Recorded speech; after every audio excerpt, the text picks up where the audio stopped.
It's not like that cold today, right? The sun's out on the quad. So imagine for a second that someone, maybe as a part of one of these fall rush activities, has purchased the biggest snow cone. Okay, do y'all know what a snow cone looks like? It's just like paper cone, stuff on top, not to be confused with shave ice, not the same as shave ice, but we got the cone, like a ball of ice on top, but it is like the biggest snow cone ever. They cheated. It's just the ball part. It doesn't fill the cone. It looks like a snow cone. It's really just a giant sphere. How big is that sphere? I don't know. Let's say that sphere is 2 meters in diameter. It is one big snow cone. Okay, so we got a snow cone that is secretly a 2 meter radius sphere. What's going to happen if I set it at, if it's out there in the quad in the sun? What's happening to that ice? Heck yeah, it's going to melt. It is melting at a rate of, I am just making this up, folks. I'm going to say this is melting at a rate of 0.5 cubic meters per hour, because it doesn't seem that hot out there today, and we're going to go with that. So 0.5 cubic meters per hour. So my question is, how fast is the radius shrinking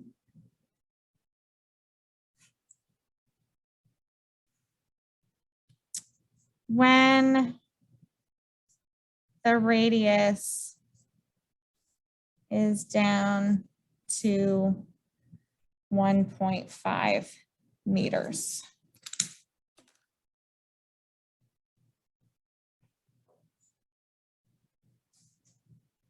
Why would I need to know any of this? I wouldn't.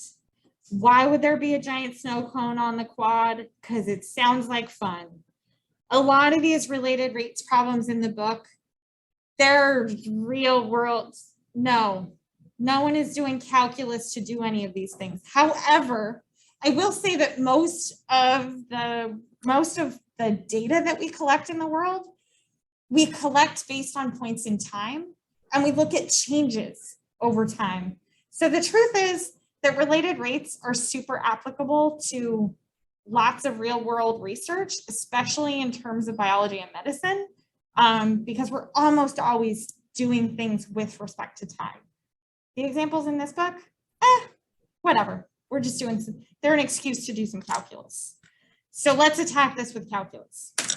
Step one, the moment I see how fast and a rate of, I'm already thinking derivatives. Now, maybe it's a related rates problem. Maybe it's a velocity problem, but I know we're doing something with derivatives. And I usually do a quick check to make sure it's not a velocity problem. It's not, we're not like throwing this snow cone. I don't think I could throw that snow cone. It would crush me, I'm sure. So step one, once I've figured out that it is a related rates problem, step one for me is to find the rates.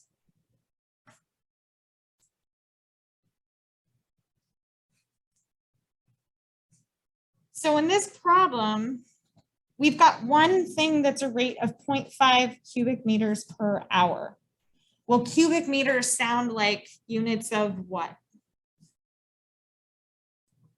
Yeah, so cubic meters are units of volume. So that means I'm going to write dV dt is equal to 0.5 meters cubed per hour. Now there's one little catch here, and that is this thing is melting, which means the volume is getting smaller, not larger. And because it's decreasing, I'm going to put a minus sign in here because we're getting smaller. Now there's another rate in the problem, and anytime we're asked how fast, that's secretly a question about a rate. So how fast is the radius shrinking? So I'm going to write that as a rate of dr dt is equal to question mark. That's the how fast piece. Anytime I'm working with related rates problems, step 2 for me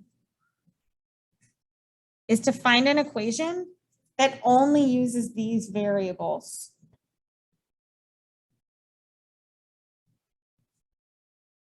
Sometimes for step 2, I'm going to need to draw a picture.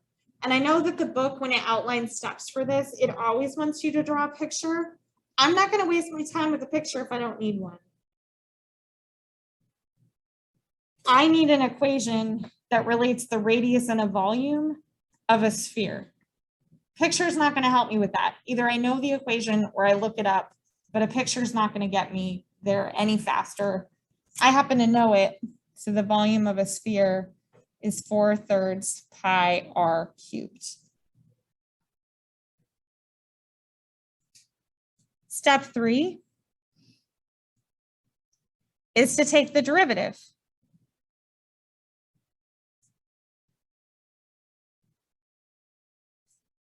And I'm going to go with, this is nearly always with respect to time. I'm going to abbreviate that as WRT, with respect to time. So that means I've got this V is equal to 4/3 pi r cubed. And when I take the derivative with respect to time, the derivative of V, we're going to write as dV dt. On the right-hand side, when I take the derivative, that 3 can come down and cancel out with the 3 in the denominator, making that 4 pi r squared dr dt. Anytime we're doing related rates, we're always taking that derivative implicitly. And nearly always, like if you don't know what else to do, take it with respect to time. The last step in a related rates problem, I call plug in the when.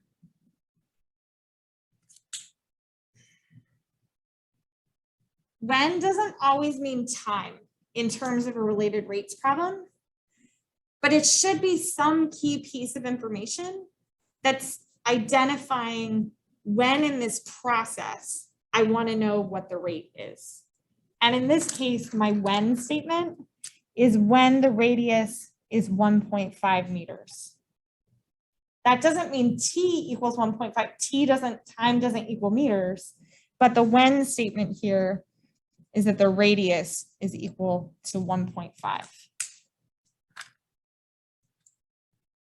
When I plug that in, my dV dt we were given at the beginning, that was the negative 0.5 for the dV dt. And that's going to have to be equal to 4 times pi times my radius squared times dr dt.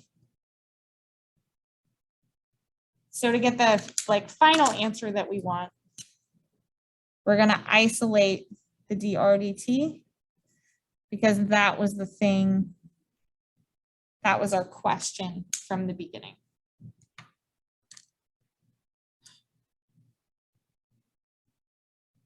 So I'm going to take the negative 0.5 and divide it by all of that stuff. I think this is a good stopping point. Let's take a 5-minute break and then we'll come back and get some more examples for your notes. And James are, I'm like blending words together. We're at the corner of the quad. And which corner? We are going to be at the southeast corner of the quad.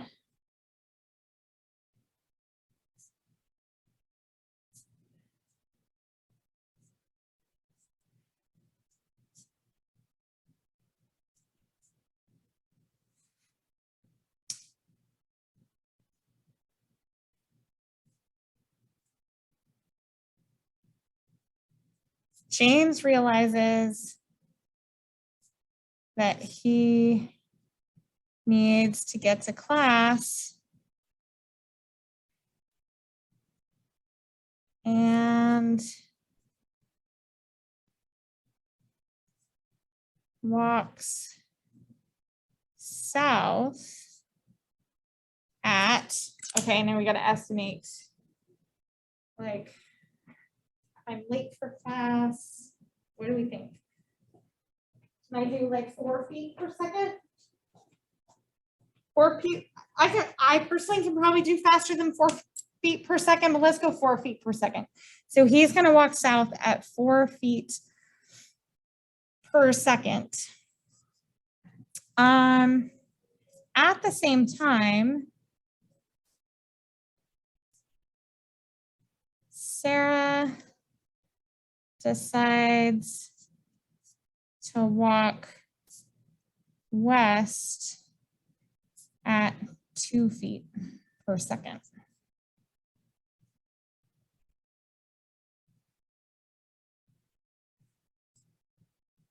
Ten seconds later, how fast is the distance between Sara and James changing?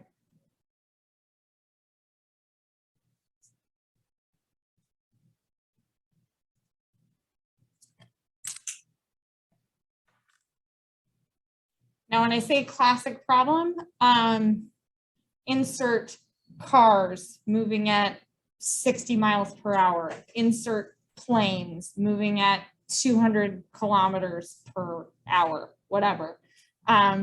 This is a pretty classic setup for a related rates problem. Now, I said that I usually start by figuring out what all the rates are that are in the problem. And to the question that's in the chat, sometimes we don't know what to call them. We just have to make something up. So step one, I'm going to find the rates. And this is going to be anything that has units of something per time, right? So per second, per hour, per minute, per day. Something that's per unit time is going to be our rates. So I'm looking at a 4 feet per second and a 2 feet per second. Since that 4 feet per second is how fast James is moving, I'm going to choose to call that dj dt. But it could have been anything you want, really. Because feet per second is a unit of distance. Or sorry, feet is a unit of distance, so it's not specifically an area or a volume. Now that 2 feet per second, that's how fast Sara's walking. I always get nervous using an S because S's can sometimes look like 5s. So I'm going to call this dr dt. No, I was thinking like R because Sara. I don't know. Then I thought better of it. I'm going to go with 8 for my last name instead. And this is going to be 2 feet per second. Now there's one other thing in here, and that's the how fast part. And I never want to forget the how fast part when I'm writing out the rates, because the how fast is always my question. And I like to know where I'm going. How fast is the distance between them changing? So here's another personal rule about letters. I don't like dt. So even though it says distance, I'm going to pick a different letter for that. I'm just going to call it Z. It doesn't matter even slightly what letters we choose. Now in this next step, the letters I chose are going to make a difference. So step 2, I need to find an equation.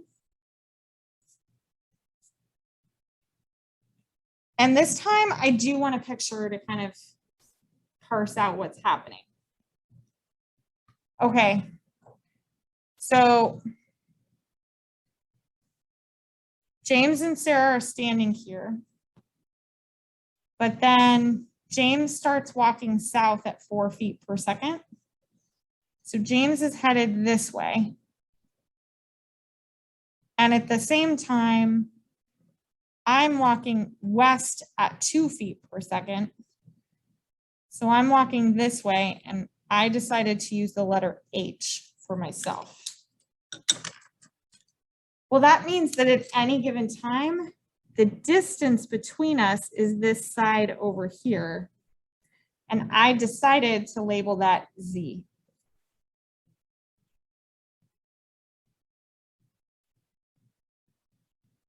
This, equation-wise, comes down to a classic Pythagorean theorem. My equation here is going to have to be h squared plus j squared is equal to z squared. Could you have just used x, y, and z? Heck yeah. Could you have used a, b, and c? Sure. Could you have used j, s, and d? For sure, as long as your handwriting is neat and you weren't going to confuse your s's for facts. My next step is to take the derivative .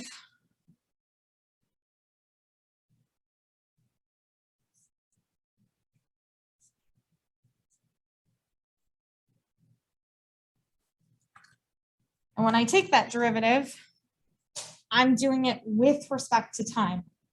So when I take the derivative of h squared, I get 2h times dh dt. I take the derivative of j squared, I get 2j times dj dt. And that whole thing has to be equal to 2z times dz dt.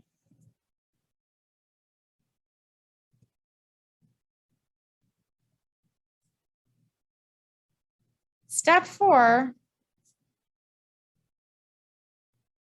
I'm going to plug in the when. Now I've done another fairly classic thing in this problem, which is I sort of hid the when from us. So if we take a look at the equation that we've got right here, I know that the thing we're trying to solve for is this dz dt, which means I'm hoping that we have values to plug in for absolutely everything else. Well, we have the dh dt and we have the dj dt, but I didn't actually give us the h, the j, or the z. But I secretly did with my when statement.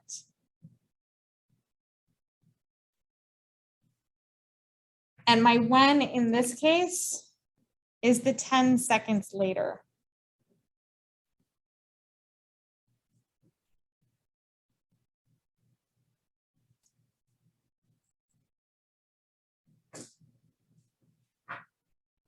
So I'm going to give everybody 30 seconds to figure out 10 seconds later what the values of H, J, and Z are. Just because I want you to think about it on your own for a second.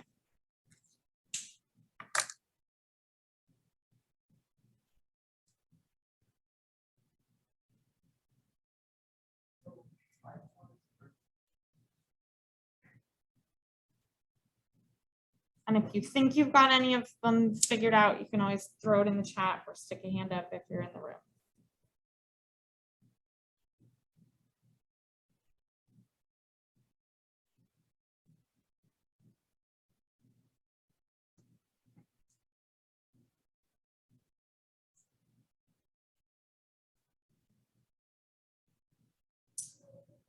Any brave volunteers have a guess?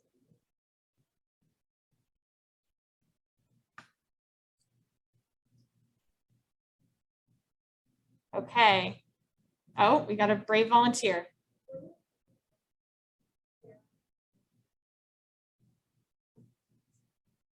Yes. So if I'm walking at 2 feet per second for 10 seconds, each of those 10 seconds, I made it 2 feet. So yes, after 10 seconds, Sarah has gone 20 feet, which means H would be equal to 20. James has gone 40 feet, so J would be equal to 40. And unfortunately, to figure out what Z is, we're going to have to plug it back into the Pythagorean theorem. So our Z would look like the square root of 20 squared plus 40 squared. But now we have all the pieces we need to plug in to get the dz dt by itself. So that dz dt would look like, I'm going to figure out the right-hand side. So 2 times 20 times dh dt was another 2 plus 2 times 40 times dj dt was a 4. Whole thing divided by 2 times the square root of 20 squared plus 40 squared. Probably ought to include units with this as well. Our units of time in the problem are all seconds, and our units of distance are all feet. So this would be feet per second.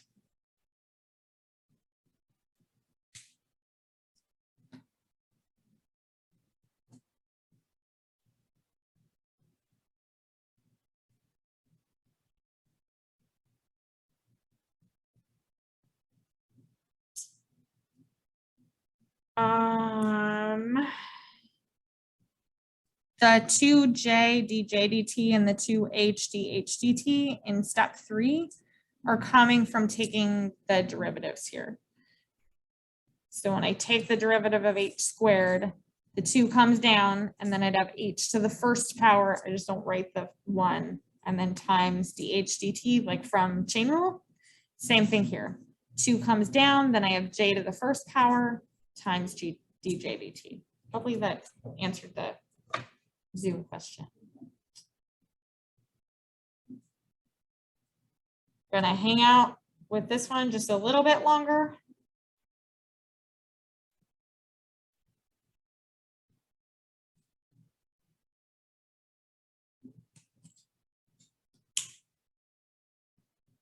But I'm not seeing questions. So let's take a look at another classic related rates problem.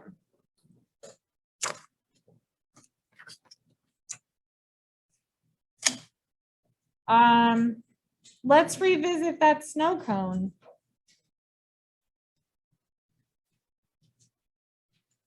But make it an actual cone this time. We're going to level off the top. So, oh, I know what happened. They had the snow cone, but it was in the paper cup, the giant paper cup, and now it's all melted, so it's just water. That's what's happening. So, a large inverted cone, that means the tip is down.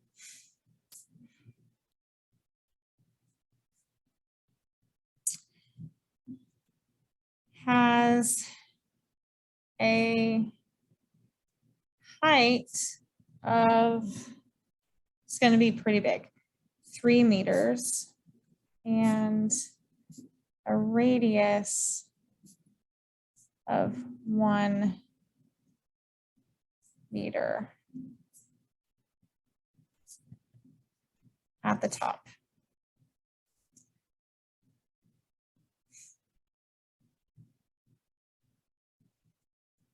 It is filled to a height of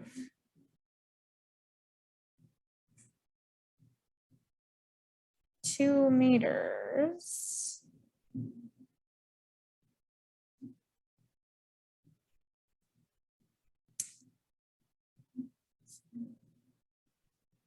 But the water is leaking out, causing the height to drop at 0.3 meters per minute.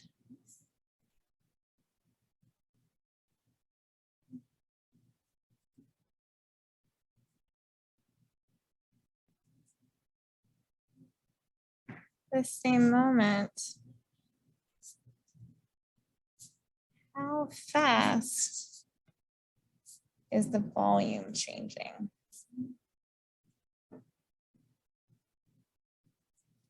Okay, I think I've given us enough information in here.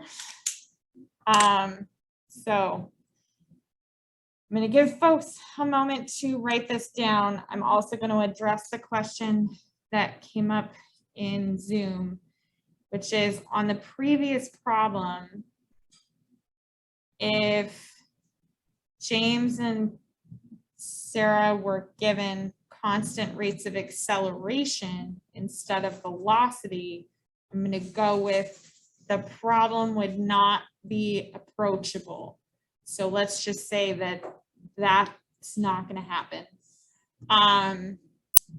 When we're talking about acceleration and velocity problems, while we can certainly mix that in with the related rates problem,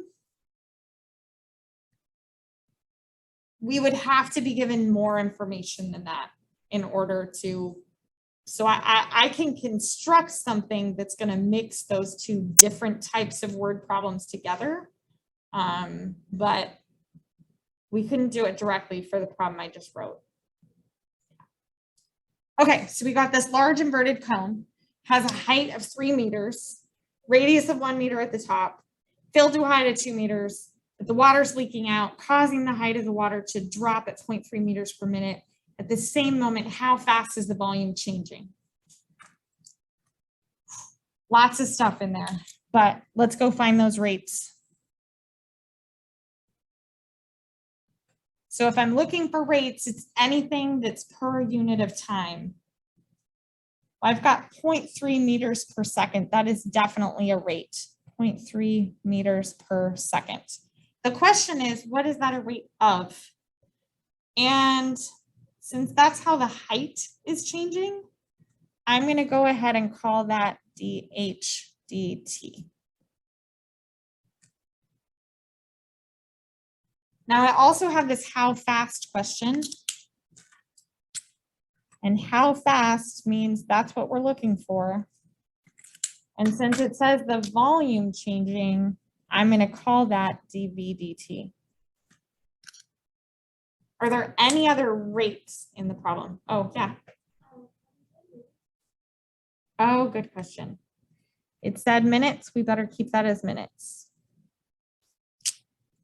Meters per minute. Thank you. Oh, yeah. Better be negative. Any other rates we got to mess with?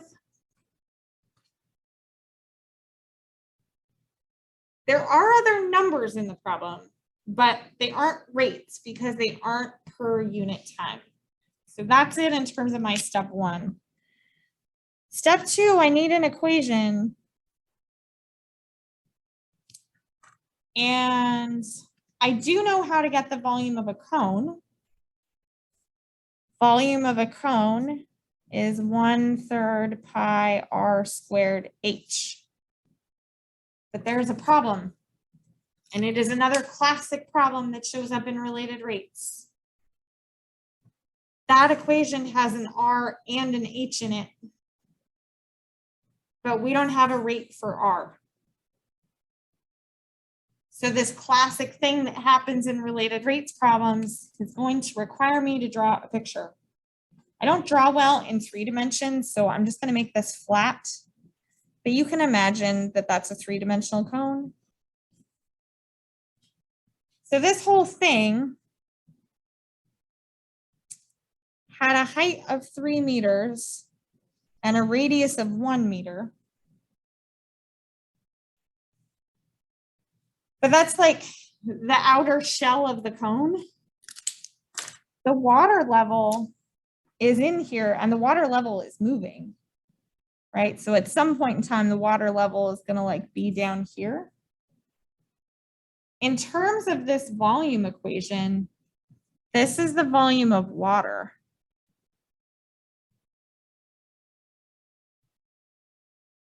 Which means that the R and the H should correspond to where the water level is.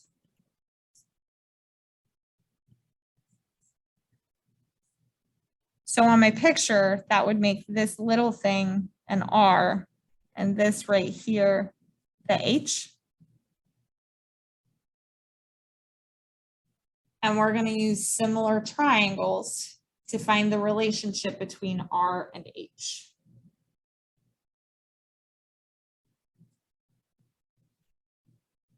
Depending on how you feel about similar triangles, I'm going to let you in on a secret.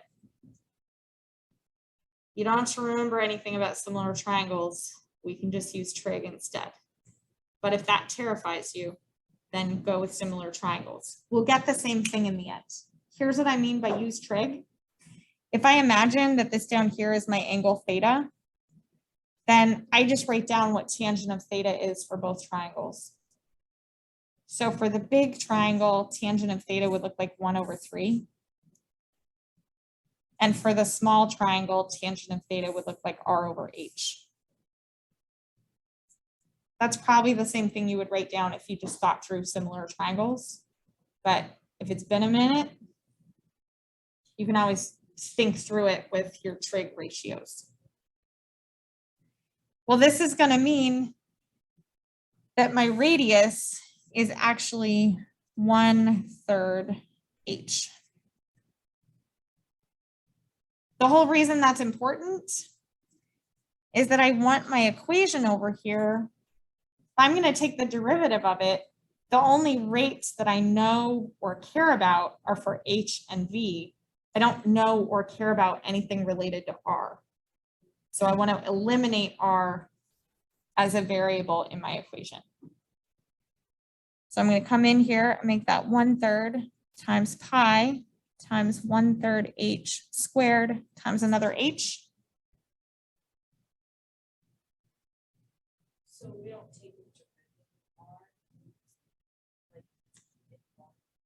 That's an alternative option. But if I did, 2 things are going to happen. I'd have to use product rule over here. And I wouldn't have a value to plug in for dRdt. There is an alternative way to get through this. This is the most straightforward option. Before I move on, I want to clean this up because if I have to take the derivative of that, I want it as simplified as possible. So 1/3 squared would give me 1/9. 1/9 times that 1/3. I'm not taking derivative yet. I'm just like cleaning up the numbers a little bit. So I'm going to have 1/27 times pi times H cubed.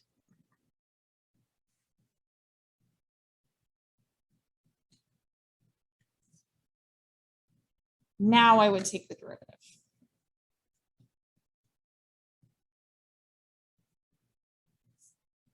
Now I'm going to get that dB dt is equal to 1/27 pi times 3h squared dH dt.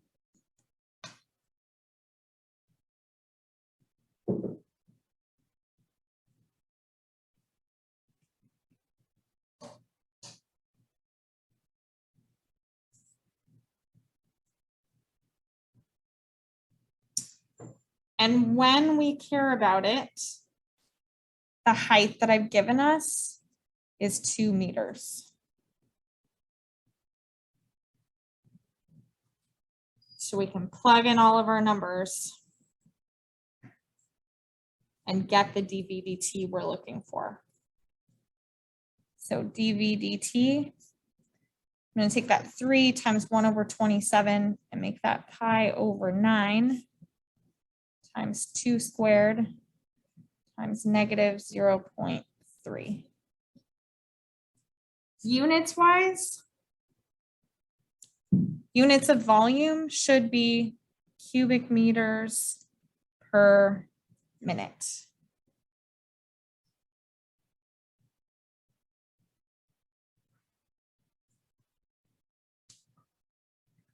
Because we have 2 minutes, I do just quickly want to address the alternative way to approach this.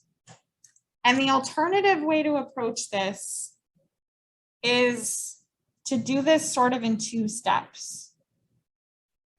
And by that, I mean to look at this equation that says V is equal to 1/3 pi r squared h and say, okay, well, that's what we got. Let's just take a derivative of it. We're going to need to do some product rule, but we can get there and get that dv dt is equal to 1/3 pi times 2r times h. Oh, I missed my r prime. Hold on. 2r times dr dt times h plus 1/3 pi times r squared dh dt. And then say, oh, wait, I want this. I have this. What the heck is dr dt? And then to use the fact that 1/3 h is equal to r, take the derivative of this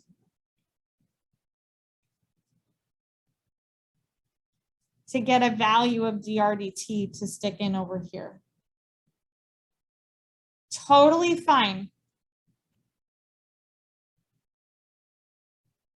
I think there's more room for error here, partly because you've got to get through your product rule correctly. But this should totally work and get you exactly the same answer as the first way. I prefer to just sort of have consistency and know that for me in step 2, I want to get myself down to only the variables that I know things about in the problem. And with that, I think I'm out of time. You are very welcome.